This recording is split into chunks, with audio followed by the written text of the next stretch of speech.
Have you ever noticed how the more you text her, the less she responds? That's no accident. If you're blowing up her phone with messages and wondering why she's pulling away, here's the hard truth. Over-texting is making you look desperate. And trust me, no one finds desperation attractive. So what's the solution? How do you keep her interested without pushing her away? I'm about to break down exactly why this happens and give you the secret to keeping her engaged without looking needy. Stick with me because we're about to fix your texting game for good. First, let's talk about why over-texting kills attraction. When you're constantly messaging her, it sends the signal that you're seeking validation and trying too hard to keep her attention. It shows that you're not confident enough to let the conversation flow naturally. And what happens when someone feels overwhelmed by attention? They pull back. She might start taking longer to reply, or her texts get shorter. Ever notice that? It's because the more you chase her with texts, the less she feels the need to respond. It's like holding sand. If you grip too tight, it slips right through your fingers. Okay, so what do you do instead? Here's the secret. Less is more. I know it sounds counterintuitive, but trust me, it works like magic. When you stop over-texting, you create something that's key in building attraction. Curiosity. She'll start wondering what you're up to, why you're not texting as much, and that's when her interest shifts. You want her thinking, why hasn't he texted me yet? Or what's he up to right now? When you give her space, you create room for her to miss you. And that's what keeps her engaged.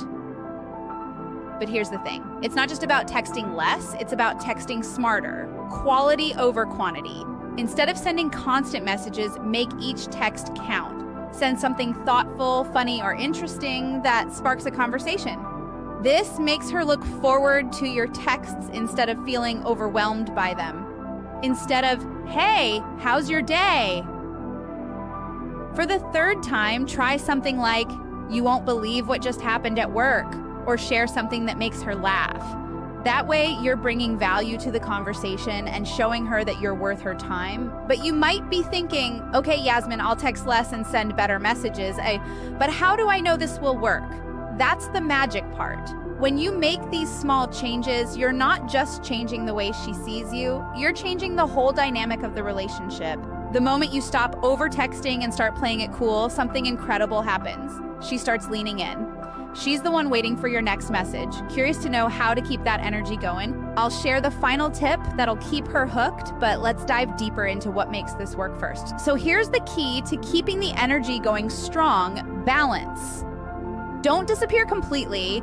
That's not the goal here. You want to strike a balance between showing interest and giving her space. Text her just enough to keep the connection alive, but leave room for her to come to you. It's like a dance, right? You take a step back, she steps forward. You keep things light, fun, and mysterious. And trust me, she'll be way more interested when she's wondering what you're up to, rather than feeling like you're always at her fingertips. All right, that's how you avoid the over-texting trap and keep her interest without looking desperate.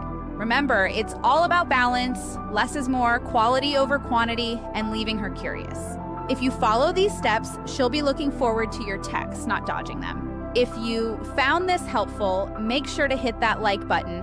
And don't forget to subscribe for more tips on building attraction, confidence, and keeping her hooked. And let me know in the comments, have you ever over-texted and realized too late? I'd love to hear your stories.